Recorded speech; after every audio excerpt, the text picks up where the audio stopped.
The rain came down hard that Tuesday night, the kind that soaks through your clothes in seconds. Rachel stood under the broken bus shelter, her thin jacket doing nothing to keep her dry. But she barely noticed the cold.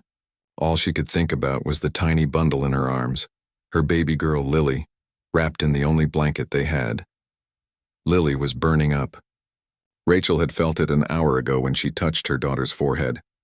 The fever had gotten worse, much worse.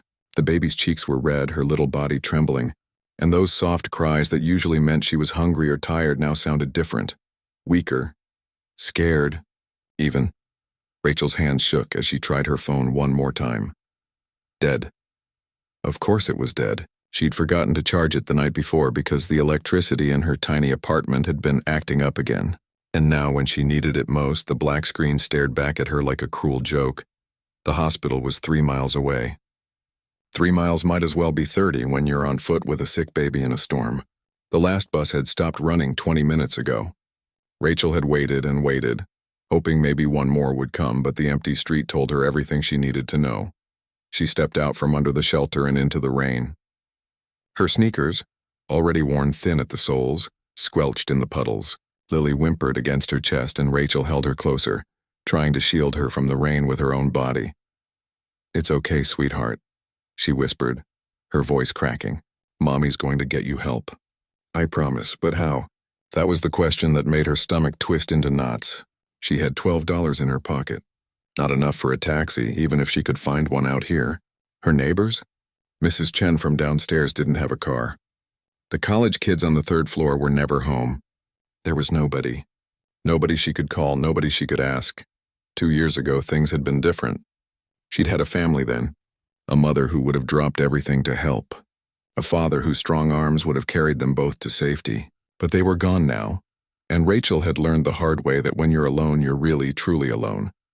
A pair of headlights appeared down the street. Rachel's heart jumped. She stepped closer to the curb, waving her free arm frantically. "Please, please stop. My baby needs a doctor." The car slowed for just a second. Through the rain-streaked window, she could see a woman's face, eyes widening as they took in the scene. A soaking wet girl in cheap clothes, a baby in her arms, desperation written all over her. The car sped up and drove past.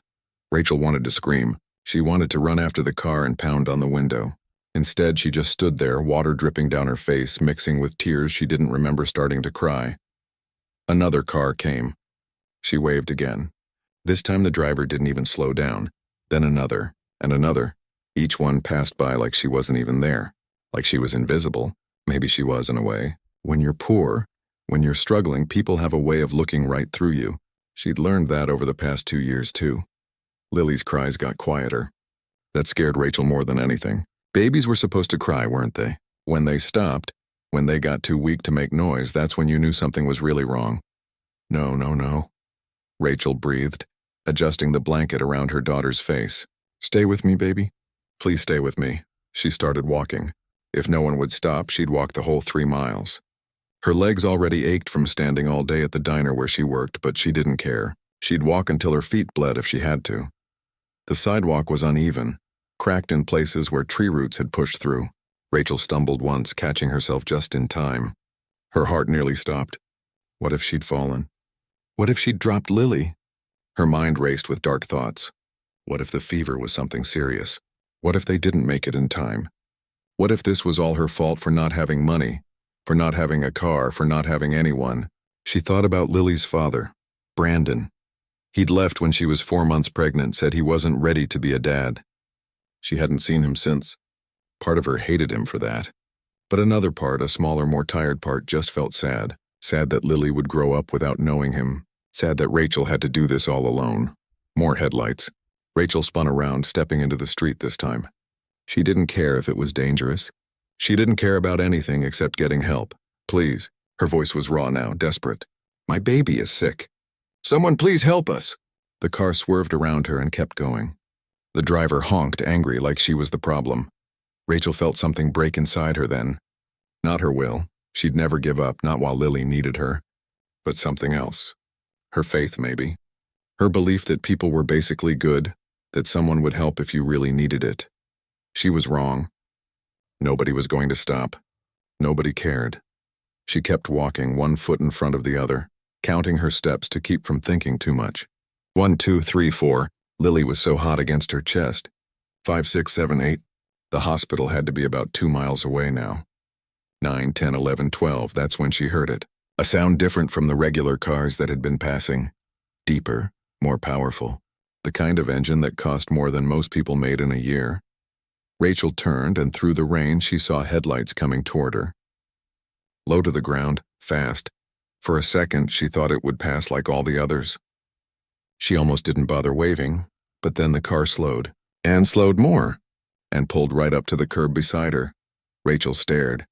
It was a sports car, the kind she'd only seen in movies, sleek and black and completely out of place on this rundown street. The window rolled down and a man looked out at her. He was young, maybe early 30s, wearing an expensive suit that probably cost more than her rent. For a second, they just looked at each other. His eyes moved from her face to the bundle in her arms, and something changed in his expression. Something that looked almost like pain. "Get in," he said. His voice was firm, commanding, but not unkind. Quickly.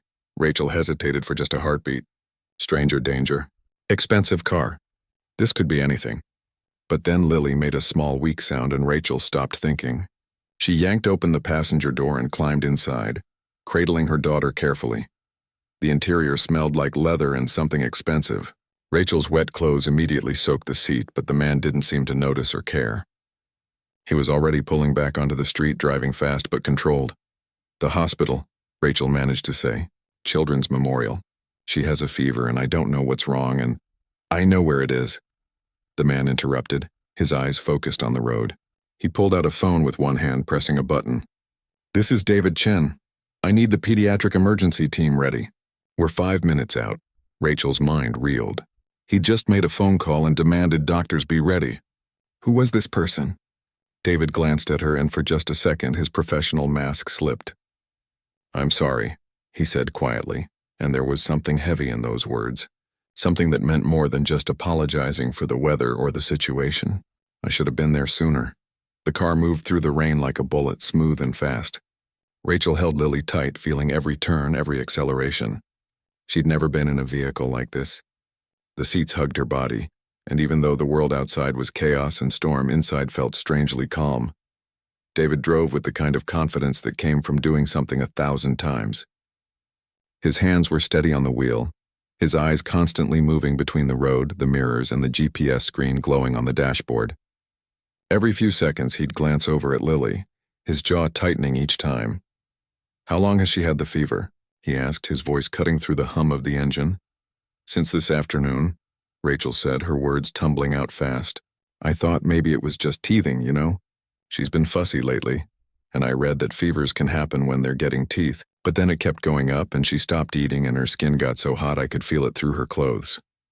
David nodded, processing the information like he was solving an equation. "Any other symptoms? Vomiting? Rash? Trouble breathing?" Rachel's mind raced. Had there been other signs she'd missed? She threw up once around 6. Not a lot, just a little, and she's been sleeping more than usual the past 2 days. "I thought she was just tired." "You did the right thing trying to get her to the hospital," David said, and something in his tone made Rachel feel like maybe she wasn't a complete failure as a mother. Fevers in babies this young need to be checked immediately. The way he said it, so matter-of-fact, like he knew what he was talking about, made Rachel wonder. "Are you a doctor?" "No." He took a sharp turn and Rachel grabbed the door handle. "But I've spent enough time around hospitals to know how they work." That wasn't really an answer, but before Rachel could ask more, David was on the phone again. He'd connected it to the car somehow, and a woman's voice came through the speakers. "Mr. Chen, I have Dr. Peterson on standby." ETA, 3 minutes. "Tell him possible febrile seizure risk. 6-month-old infant, fever duration approximately 6 hours. I want a room ready, not the waiting area." "Understood, sir." The call ended. Rachel stared at David, her mind trying to make sense of what she'd just heard. Mr. Chen. The way that woman had responded to him, jumping into action without question. The fact that he could just demand a room. "Be ready, who are you?" The question came out before Rachel could stop it. David's expression didn't change. "Someone who can help. That's all that matters right now." They flew past other cars, through intersections, around corners. Rachel recognized some of the streets now. They were getting close to the downtown area where the hospital sat like a beacon of hope. She'd passed by it 100 times on the bus, never imagining she'd be racing toward it like this. Lily stirred in her arms, making that weak sound again. Rachel looked down at her daughter's face. Even in the dim light from the dashboard, she could see how flushed her cheeks were, how glassy her eyes looked when they fluttered open for a second. "Hang on, baby," Rachel whispered, tears threatening to spill over again. "We're almost there." "Almost there." David pressed harder on the gas. The speedometer climbed, but Rachel didn't feel scared. Somehow, despite everything, she trusted this stranger. Maybe it was desperation. Maybe it was the way he'd looked at Lily with such concern. Or maybe it was just that he was the first person all night who'd stopped. The hospital came into view, its emergency entrance lit up bright against the dark sky. David didn't pull into the normal drop-off area. Instead, he drove right up to a side entrance where 2 doctors and 3 nurses were already waiting with a gurney. Before the car even stopped completely, David was out, opening Rachel's door. A nurse immediately reached for Lily, but Rachel's arms tightened instinctively. "It's okay," David said, his voice gentle now. "Let them help her." Rachel forced herself to loosen her grip. A young doctor with kind eyes carefully took Lily from her arms, and it felt like someone had ripped out Rachel's heart. She stumbled getting out of the car, her legs weak from adrenaline and fear. David caught her elbow, steadying her. "I've got you." They rushed inside, following the medical team down a bright hallway that smelled like antiseptic and floor cleaner. Rachel's wet shoes squeaked on the polished floor. People in scrubs moved past them with purpose, some nodding at David like they knew him. The doctor carrying Lily pushed through double doors into what looked like a pediatric emergency room. Colorful murals of animals decorated the walls, trying to make the space less scary for kids. It didn't work. Rachel's heart pounded in her chest. "What's her name?" a nurse asked, pulling out a tablet. Lily Rodriguez. She's 6 months old." The nurse's fingers flew across the screen. "And you're the mother?" "Yes, Rachel Rodriguez." "Insurance information?" Rachel's stomach dropped. I don't have insurance right now. I'm between jobs and the marketplace thing. I couldn't afford the payments and..." "That's handled," David interrupted, stepping forward. "Bill everything to my account. Authorization code is 7739 Delta Charlie." The nurse's eyebrows shot up, but she nodded and typed something in. Rachel wanted to protest, to say she couldn't let him do that, but the words died in her throat. She didn't have a choice. Without his help, they'd still be sitting in a waiting room somewhere while Lily got sicker. The doctor was examining Lily now, listening to her chest with a stethoscope, checking her ears, running gentle hands over her tiny body. Lily cried, a stronger cry than before, and Rachel almost felt relieved. Crying meant she still had energy. Crying meant she was fighting. "Temperature is 103.6, a nurse called out. Heart rate elevated. Respiration slightly labored. The doctor looked up at Rachel. "Has she been around anyone sick recently? Daycare, other children?" Rachel shook her head. "No daycare. We can't afford it. She's mostly just with me. But the lady downstairs in my apartment building has a grandson who visits sometimes. He had a cold last week." "Could be a viral infection," the doctor said, more to himself than anyone else. "We'll need to run some tests. Blood work, maybe a chest x-ray. Given her age and the fever level, I want to rule out anything serious." "Do what you need to do," Rachel said, her voice barely above a whisper. She watched as they inserted a tiny IV into Lily's arm. Her daughter screamed, and Rachel had to look away, tears streaming down her face. She felt David's presence beside her, solid and calm. "She's in good hands," he said quietly. "Dr. Peterson is the best pediatrician in the city." Rachel wiped her eyes. "How do you know him?" David was quiet for a long moment. When he spoke, his voice carried a weight she hadn't heard before. "My company donated the entire pediatric wing 5 years ago. I made it my business to know every doctor who works here." Rachel turned to look at him properly for the first time since they'd arrived. Really look at him. The expensive suit that probably cost more than she made in 6 months. The watch on his wrist that caught the light.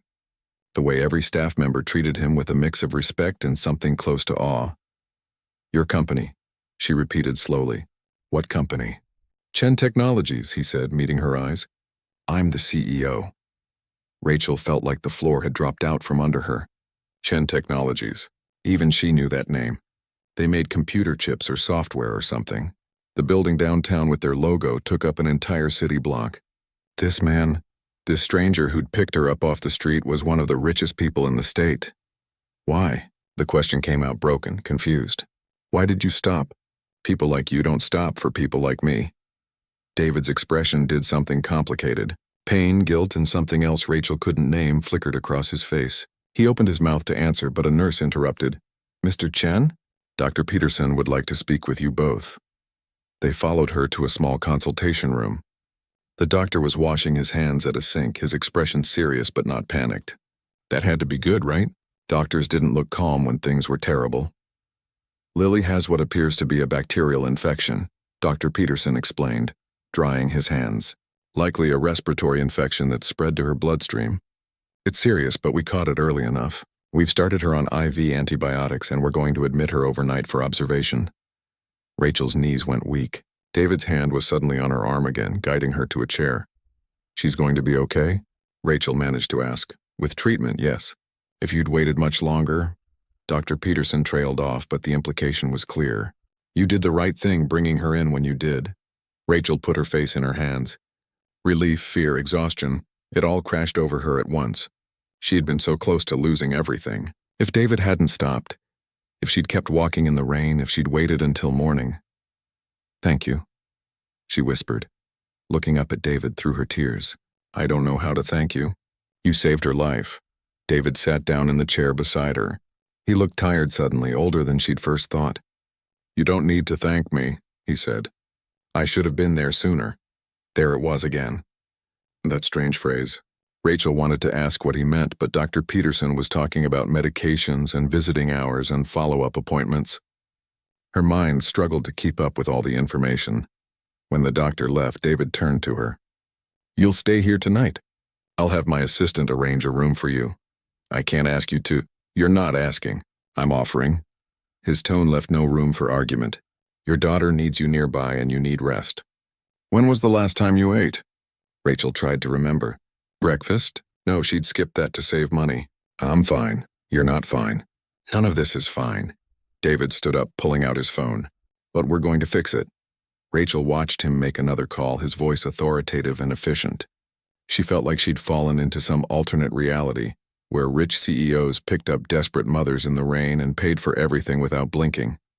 But the question that kept circling in her mind, the one she was almost afraid to ask, finally came out. Why do you keep saying you should have been there sooner? Like you were supposed to be there? Like you knew?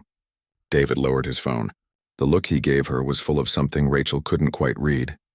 Regret maybe, or guilt, or both. Because, he said slowly, each word careful and measured, I knew your father, and I owe you more than you could possibly understand. Rachel felt the air leave her lungs. For a moment, the only sound in the small consultation room was the hum of the fluorescent lights above them and the distant beep of medical equipment from somewhere down the hall. My father? Her voice came out hollow, disbelieving. You knew my father? David's face looked like he'd aged 10 years in 10 seconds. He sat back down, his expensive suit creasing as he leaned forward, elbows on his knees. Antonio Rodriguez. He worked for me 7 years ago, head of quality assurance in our manufacturing division. Rachel's hands started shaking. She gripped the edges of her chair to steady them. How do you know that's my father? Your last name. Your age and... David paused, studying her face. You have his eyes. The same determined look he used to get when he was working on a problem. 1,000 memories flooded Rachel's mind. Her father coming home from work, tired but smiling. The way he'd ruffle her hair and call her his little engineer. How he'd help her with math homework at the kitchen table. Patient and kind. And then the other memories, the dark ones she tried not to think about. The accusations, the police showing up at their house. Her father's face when he came home that last day, broken and defeated. He was fired, Rachel said, her voice hard. They said he stole money. $500,000. They said he was a thief. I know what they said. David's voice was quiet, pained. And I need to tell you something that's going to be hard to hear. Something I should have told you years ago, but I didn't know how to find you. Rachel felt her heart start to race. What are you talking about? David stood up and walked to the window. Rain still streaked down the glass, blurring the city lights outside. When he spoke, he didn't turn around. Your father didn't steal that money, Rachel. He was innocent. And I've known that for 5 years. The words hit her like a physical blow. Rachel stood up so fast her chair scraped against the floor. What? He was framed. By my vice president of operations, Victor Hammond. Victor had been embezzling funds for years, small amounts that went unnoticed. But then he got greedy, took a large sum all at once. When the auditors started investigating, he needed someone to take the fall. David finally turned to face her. He chose your father because Antonio was meticulous, had access to the accounts, and was the perfect scapegoat. Rachel's vision blurred. She wasn't sure if it was tears or rage or both. You're lying. You're just saying this to make yourself feel better for helping me tonight. I wish I was lying. David pulled out his phone, tapped a few times, then held it out to her. This is the internal investigation report from 5 years ago. Victor confessed to everything after my head of security found evidence on his personal computer. Bank transfers, fake emails he'd created in your father's name, everything. Rachel took the phone with trembling hands. The document was official, stamped with legal seals and signatures. She scrolled through page after page of evidence. Bank account numbers, email trails, a confession statement from Victor Hammond admitting to framing Antonio Rodriguez. Her father's name appeared over and over, each time clearing him of the charges. This was 5 years ago, Rachel said, her voice rising. 5 years. My father died 7 years ago. He died thinking everyone believed he was a criminal. He died with that shame, and you've had proof he was innocent for 5 years and did nothing? I tried to find you, David said, and for the first time his composure cracked. The moment I learned the truth, I tried. But you'd moved. No forwarding address. Your mother had passed away and you'd just disappeared. I hired private investigators. They searched for a year and found nothing. Rachel's mind spun back to that time. After her mother died from a broken heart 6 months after losing her husband, Rachel had been alone and pregnant. Everyone in their small neighborhood knew the Rodriguez name, knew the scandal. She'd been 19, scared and desperate to escape the whispers and the judgment, so she'd moved across the state, changed her phone number, worked under the table jobs while she was pregnant because no one would hire the daughter of that thief. I had to start over, Rachel said, her voice breaking. Do you know what it was like? Everyone looking at me like I was guilty too? Like stealing was in my blood? I lost everything. My parents, my home, my future. I was going to go to college. I had a scholarship to study engineering, just like my dad. But after he died, after Mom died, I had nothing. Nobody wanted to hire me. Nobody wanted to help. And then I found out I was pregnant and I was alone. Rachel, no. She cut him off, anger boiling over. You don't get to Rachel me. You had 5 years. 5 years to make this right. To clear his name publicly, to help us. Where were you when I was working 3 jobs while pregnant? Where were you when I gave birth alone because I couldn't afford anyone in the delivery room with me? Where were you when I had to choose between paying rent and buying diapers? David looked like she'd hit him. You're right. You're absolutely right. I should have done more. I should have. A soft knock on the door interrupted them. A nurse poked her head in. Sorry to interrupt. Lily settled in her room now. She's sleeping, but you can sit with her if you'd like, Miss Rodriguez. Rachel wiped her eyes roughly. Yes, thank you. I want to see her. She moved toward the door, but David spoke again. Please, let me explain everything. You deserve to know the whole truth. Rachel stopped but didn't turn around. The truth is, my father died believing he was a failure. That's the only truth that matters. She followed the nurse down the hallway, leaving David standing in the consultation room alone. Her mind was chaos. Anger, grief, relief, confusion. All of it swirled together until she couldn't tell one feeling from another. The nurse led her to a private room. Lily lay in a crib that looked too big for her tiny body, an IV in her arm, monitors beeping softly. But her color looked better. The flush in her cheeks had faded to a healthier pink. She was breathing easier. Rachel sank into the chair beside the crib and reached through the bars to hold Lily's small hand. Mommy's here, baby. Mommy's here. The tears came then, quiet and steady. Tears for her father who'd died with a stained reputation. Tears for her mother, who'd lost the will to live after losing her husband. Tears for herself and all the years of struggle and shame. And tears of relief that at least Lily was safe, that at least her daughter was going to be okay. She didn't know how long she sat there. Time seemed to stop in that hospital room with its blue walls and cheerful animal stickers. At some point, a nurse brought her a blanket and a cup of coffee. Rachel wrapped herself in the blanket but couldn't bring herself to drink the coffee. Her stomach was too twisted up. There was another knock. Softer this time. David stood in the doorway looking uncertain for the first time since she'd met him. "May I come in?" Rachel wanted to say no, wanted to tell him to leave and never come back. But part of her, a small part she didn't want to acknowledge, needed to hear the rest. Needed to understand. "Fine," she said. David entered quietly and stood by the window, maintaining distance between them. Victor's in prison now. He was sentenced to 12 years for embezzlement and fraud. I made sure the prosecutor threw everything at him. But I know that doesn't change what happened to your family. No, it doesn't. After we discovered the truth, I wanted to clear your father's name publicly. I had my legal team draft a press release, an official apology from the company, but my board advised against it. Said it would open us up to lawsuits, damage the company's reputation. They said since Antonio had passed away and we couldn't find you, it was better to let it quietly go away. Rachel's jaw tightened. And you listened to them. At first, yes. I convinced myself they were right. That there was no point in dragging it all back up if we couldn't make it right with you directly. But that was cowardice. David's voice dropped lower. I was a coward. I put the company's interests above doing what was right. And I've regretted it every single day since. Regret doesn't feed a baby, Rachel said bitterly. Regret doesn't pay rent. No, it doesn't. David reached into his jacket pocket and pulled out a business card.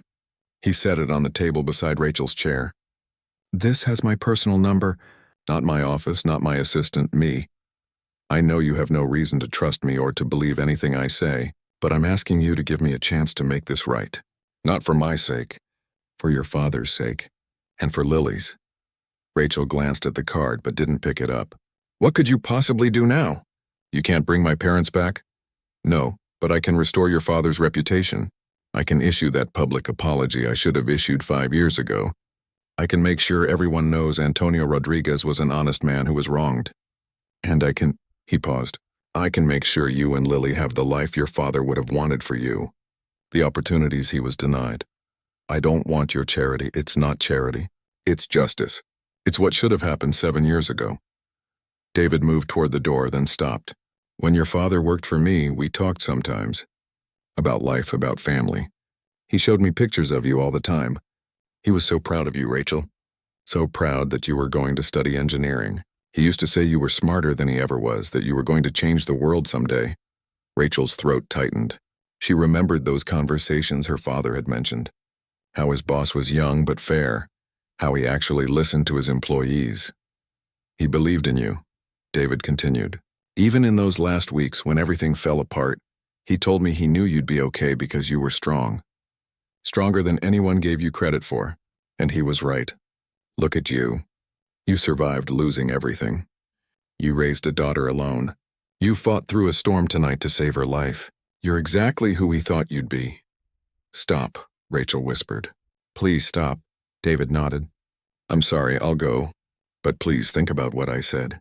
You don't have to decide anything tonight. Just don't disappear again. Let me try to make this right." He left, and Rachel was alone again with Lily and the quiet beeping of machines. She picked up the business card, staring at the name embossed in silver letters.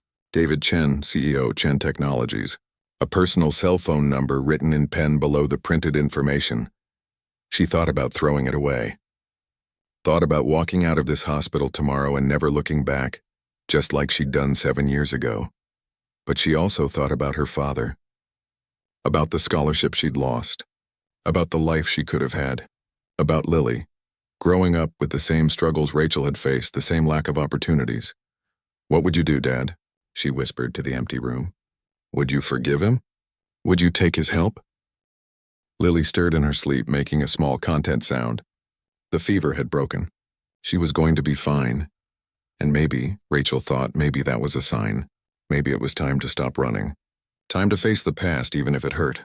Time to let someone help even if she didn't trust them yet. She tucked the business card into her pocket and settled back into the chair, keeping watch over her sleeping daughter, wondering what tomorrow would bring. Morning came slowly through the hospital window. Rachel hadn't slept.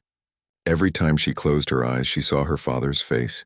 The way he'd looked that last day before his heart attack, beaten down by accusations he couldn't fight. The way her mother had withered away after losing him, like a plant without sunlight. Lily woke up around 6, and this time when she cried, it was her normal, hungry cry. Strong, demanding.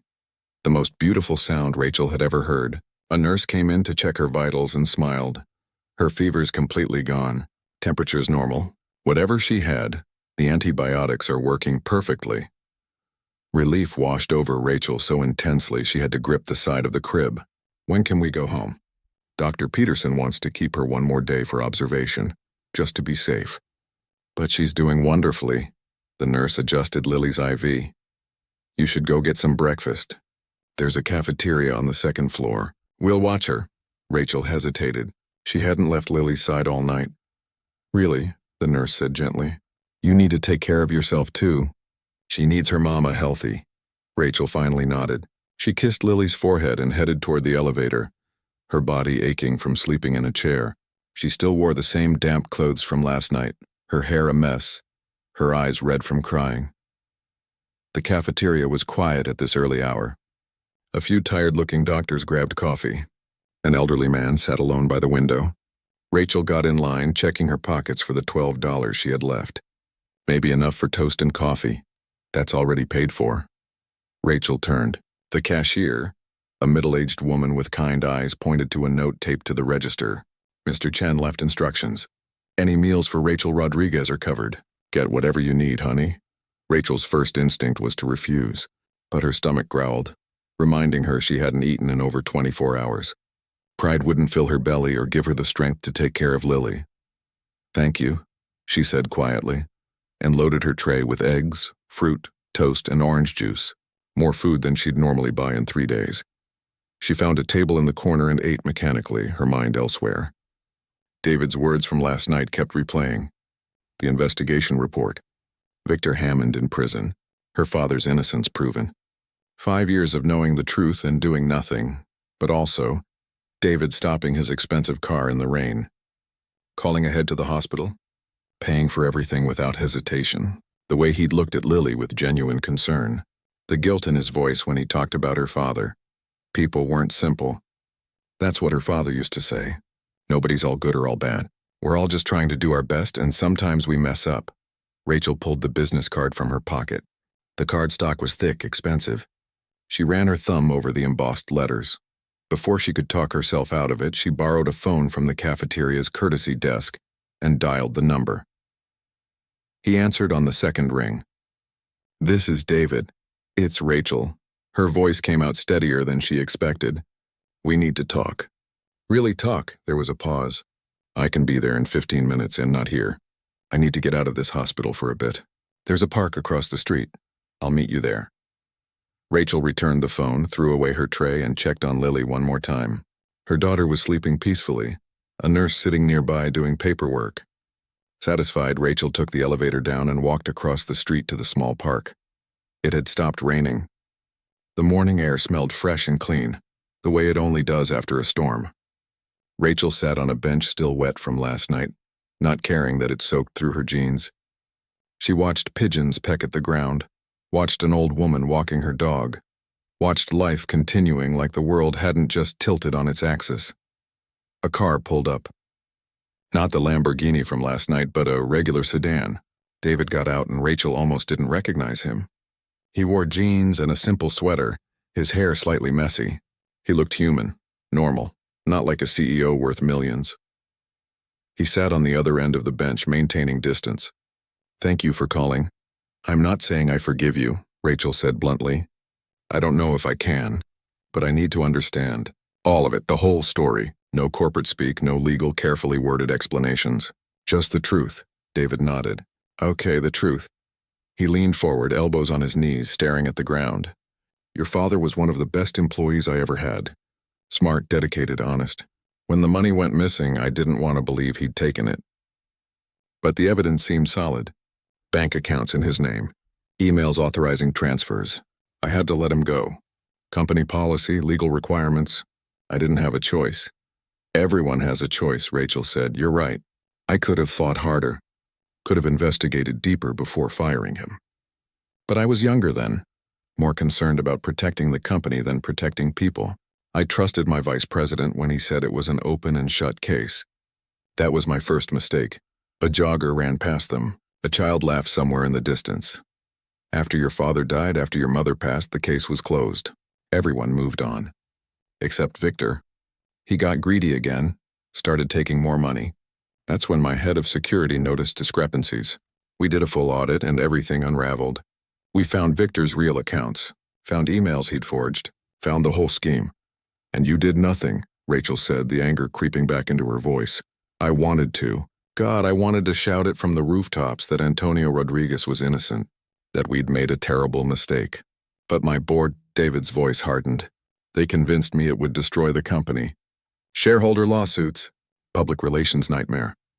They said it was better to quietly prosecute Victor and move on, that there was no point in clearing a dead man's name if his family was gone. So you chose the company. I chose wrong. David finally looked at her. I've had to live with that decision every day. And then last night, when I saw you standing in the rain holding that baby, I thought I was seeing a ghost. You looked so much like your father. Same determination in your eyes, same refusal to give up. And I knew this was my chance to finally do the right thing. Rachel wrapped her arms around herself. What does the right thing even look like now? My parents are gone. My life is what it is. An announcement clearing my dad's name doesn't pay my bills or give me back the 7 years I spent struggling. No, it doesn't. But it's a start. David pulled out his phone and showed her a document. This is a draft press release I wrote at 3 this morning. It details everything. Victor's fraud, the company's mistake, your father's innocence. I'm planning to release it to every major news outlet today, along with a formal apology and the announcement of the Antonio Rodriguez Memorial Scholarship for engineering students. Rachel's breath caught. She took the phone, reading through the document. It was detailed, honest, and didn't pull any punches about the company's failures. A scholarship in his name? Full tuition, room and board for 20 students per year. Your father believed in education, believed in giving people opportunities. This seems like the right way to honor that. Rachel felt tears prick her eyes but blinked them back. And what about us? Me and Lily? Is this just about clearing your conscience? I've had my lawyers working all night on something else.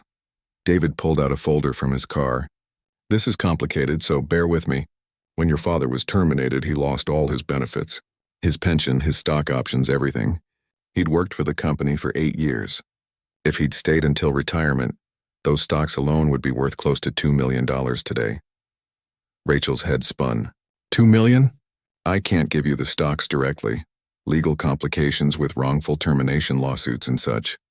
But what I can do is establish a trust funded with the equivalent amount, held in Lily's name for her education and future with you as the trustee. Additionally, there's a settlement for the pain and suffering caused to your family. No strings attached. It's what should have been yours all along. Rachel stared at the folder like it might bite her. I don't understand. Why now? Why not 5 years ago when you first found out? Because I was a coward 5 years ago. I let lawyers and board members dictate what was right instead of listening to my conscience. But last night, watching you fight for your daughter, seeing the strength it took for you to survive everything you've been through. David's voice cracked slightly. I realize some things are more important than protecting a company's image. Your father taught me that, actually. He used to say that at the end of the day, the only thing that matters is whether you can look yourself in the mirror. And you can't. I haven't been able to for 5 years. Rachel stood up and walked a few steps away, her mind racing. $2 million, a trust for Lily, a scholarship in her father's name, a public clearing of his reputation. It was everything and nothing all at once. It wouldn't bring her parents back. Wouldn't give her back those lost years. But it would mean Lily would never go hungry, would never beg for rides in the rain, would have every opportunity Rachel had lost. I don't want your money out of guilt, Rachel said, turning back to him. If I take this, it's because my father earned it. Because he deserved it. Because Lily deserves a future that isn't about survival. That's exactly why you should take it. Rachel looked at the folder again. Inside was more security than she'd ever imagined. A life where she wouldn't have to choose between rent and food. Where Lily could go to college. Where maybe, just maybe, Rachel could finish that engineering degree her father had been so proud of her for pursuing. "There's one more thing," David said quietly. "I know you have every reason to hate me and never want to see me again. But Chen Technologies has an opening in our quality assurance department, your father's old department. I'd like to offer you the position. Not because of what happened, but because I've looked at your records. You're smart, Rachel. You got a full scholarship to state for engineering before everything fell apart. You have your father's mind for problem solving." Rachel laughed, but it came out bitter. "I'm a high school graduate who works at a diner. I didn't even finish one semester of college, Mike, so finish it. The company has a tuition reimbursement program. Work during the day, take classes at night. It'll be hard, but I think you're used to hard. Why are you doing this? Honestly, part of it is guilt. I can't lie about that, but part of it is also because you deserve it, and because I think your father would want to know that his daughter and granddaughter are taken care of, that his name means something again, that he didn't die for nothing." Rachel sat back down on the bench, suddenly exhausted. "I need time to think about all of this. Take all the time you need." "But Rachel?" David stood, preparing to leave. "Whatever you decide about the job, about me, about any of it, take the trust. Take the settlement. Not for you, but for Lily. She didn't choose any of this. Give her the future your father wanted you to have." He walked back to his car, then paused. "I'll be at the hospital later to check on Lily. Not as your benefactor or your father's former boss. Just as someone who cares about whether she's okay. You don't have to see me if you don't want to." Rachel watched him drive away. Then she opened the folder and read through every page. The trust documents, the settlement offer, the job description. It was all real. All legitimate. All more than she'd ever dared to hope for. She thought about her father, about his integrity and his strength. About her mother, who'd loved them both so much. About Lily, sleeping peacefully in a hospital room across the street, unaware that her whole future had just changed. "What do I do, Dad?" she whispered to the morning air. "How do I move forward from this?" The breeze rustled the trees, and somewhere a bird sang. Rachel didn't get an answer, but maybe she didn't need one. Maybe she already knew what her father would say. Take care of your daughter, be strong, and when someone offers to make things right, let them try. Rachel stood up, clutched the folder to her chest, and headed back to the hospital. She had decisions to make, but they could wait. Right now, Lily needed her mother. Everything else would figure itself out in time. 2 years had passed since that rainy night.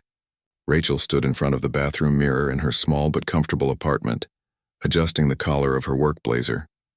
Through the open door, she could hear Lily singing to herself in her room, making up nonsense words that only a 2-year-old could understand. "Mama, Mama, look." Lily ran in, holding up a drawing she'd made. Colorful scribbles that might have been a house or a rainbow or both. "That's beautiful, sweetheart," Rachel said, kneeling down to her level. "Is that for Grandpa's special day?" Lily nodded enthusiastically, her dark curls bouncing. She didn't remember the grandfather she'd never met. But Rachel made sure she knew his name, knew his story, knew that he'd been a good man who loved his family. Today was the dedication ceremony for the Antonio Rodriguez Memorial Scholarship Building at State University. 20 students had received scholarships in her father's name over the past 2 years. 20 kids who might have struggled to afford college now had a chance. Just like her father would have wanted. Rachel's phone buzzed. A text from David. "Running 5 minutes late, traffic, see you there," she smiled. Things between them had been complicated at first. Rachel had taken the settlement and the trust for Lily. That decision had been easy once she'd stopped thinking about pride and started thinking about her daughter's future. But the job offer? That had taken her 3 months to accept. She'd been scared. Scared of failing. Scared of people thinking she only got the position because of her father. Scared of walking into that building every day where her dad had lost everything. But David had been patient. He'd kept the offer open, no pressure, telling her the choice was hers and hers alone. Finally, Rachel had taken a deep breath and said yes. She'd started in quality assurance, working during the day and taking online classes at night. It was exhausting. There were nights when Lily was asleep and Rachel was still at her kitchen table, studying for exams and trying not to fall asleep on her textbooks. But she was doing it. She was actually doing it. And David had kept his word about everything else too. The press release had gone out 2 years ago, making national news. Tech CEO admits company error led to innocent man's death. The backlash had been severe. Shareholders had been angry. The board had tried to force David to resign, but he'd weathered it all, refusing to back down from the truth.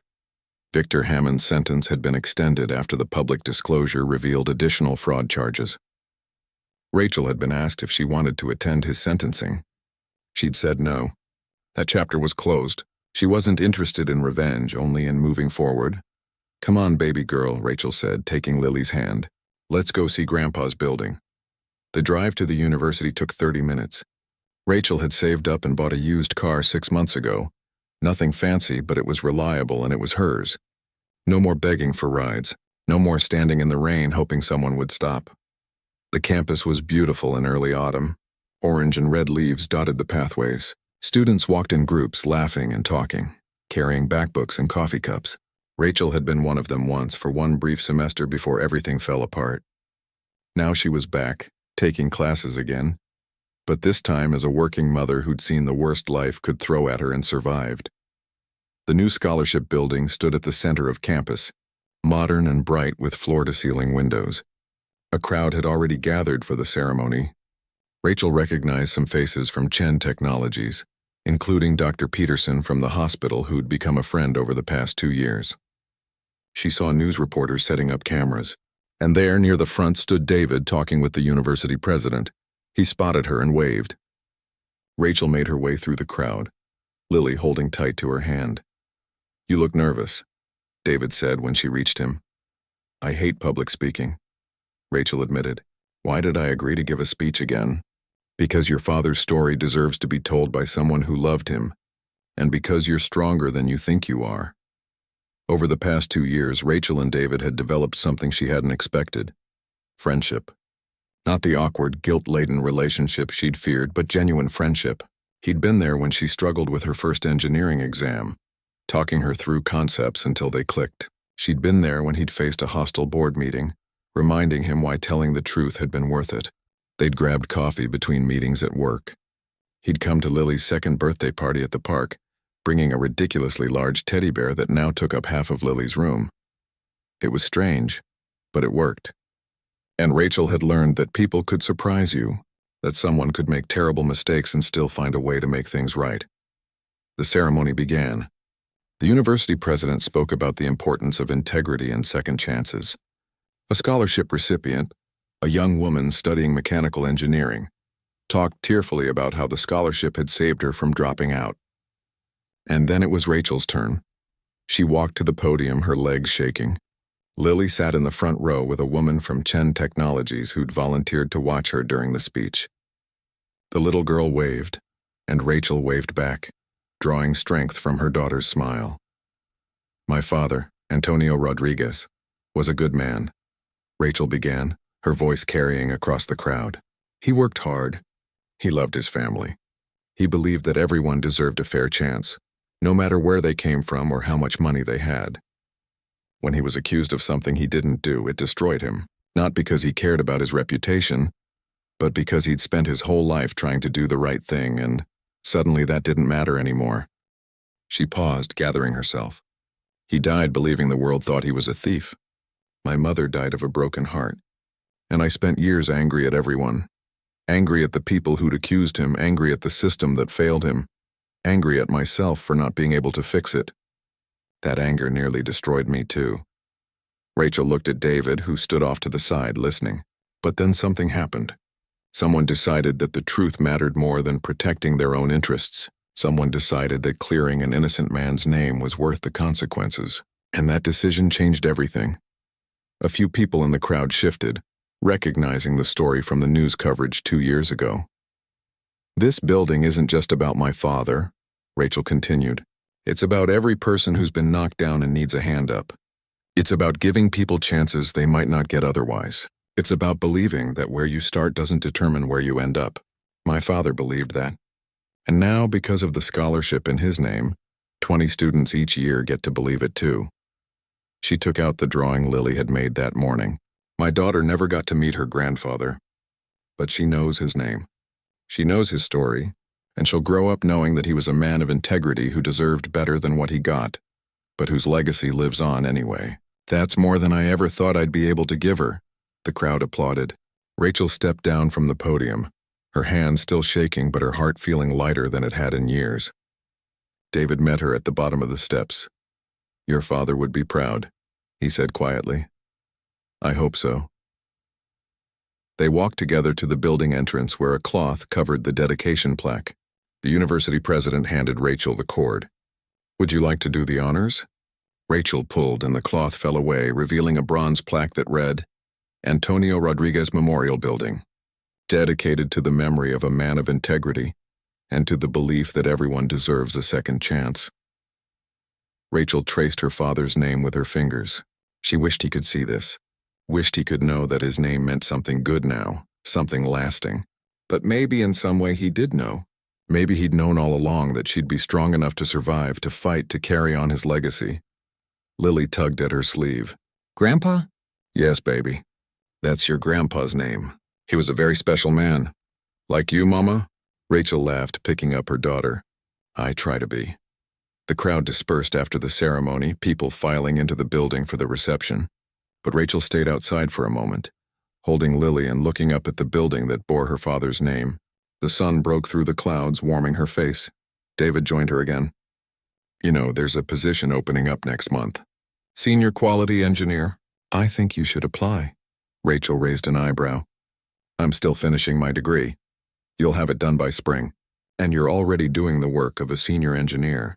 Your last project saved the company $200,000. Are you offering me special treatment again?" "No, I'm offering you what you've earned." "There's a difference." Rachel considered it. 2 years ago, she'd been standing in the rain begging for help. Now she was considering a promotion at one of the biggest tech companies in the state. Life was strange sometimes. "I'll think about it," she said. "That's all I ask." They walked into the reception together. Students surrounded Rachel, thanking her for her father's scholarship, for the opportunity it had given them.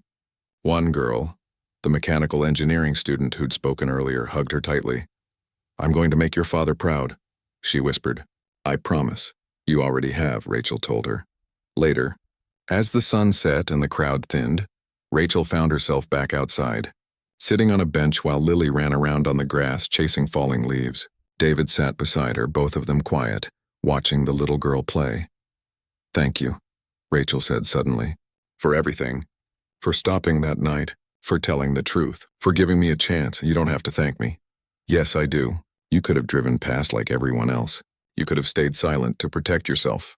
But you didn't. You did the hard thing. The right thing." David was quiet for a moment. "Your father taught me that doing the right thing isn't always easy, but it's always worth it. It just took me too long to remember that lesson." Lily ran over, breathless and laughing, her hands full of colorful leaves. "Mama, look what I found." Rachel took the leaves, admiring each one like it was made of gold. "They're perfect, sweetheart. Just perfect."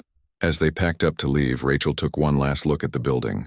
Her father's name, lit up now by spotlights, shone against the darkening sky. It wasn't just a building. It was a promise that good people would be remembered, that mistakes could be corrected even if it took time, that second chances were possible even after the worst losses. "Ready to go home?" David asked. Rachel nodded. "Yeah, I'm ready." They walked to the parking lot together, Lily between them holding both their hands, swinging happily.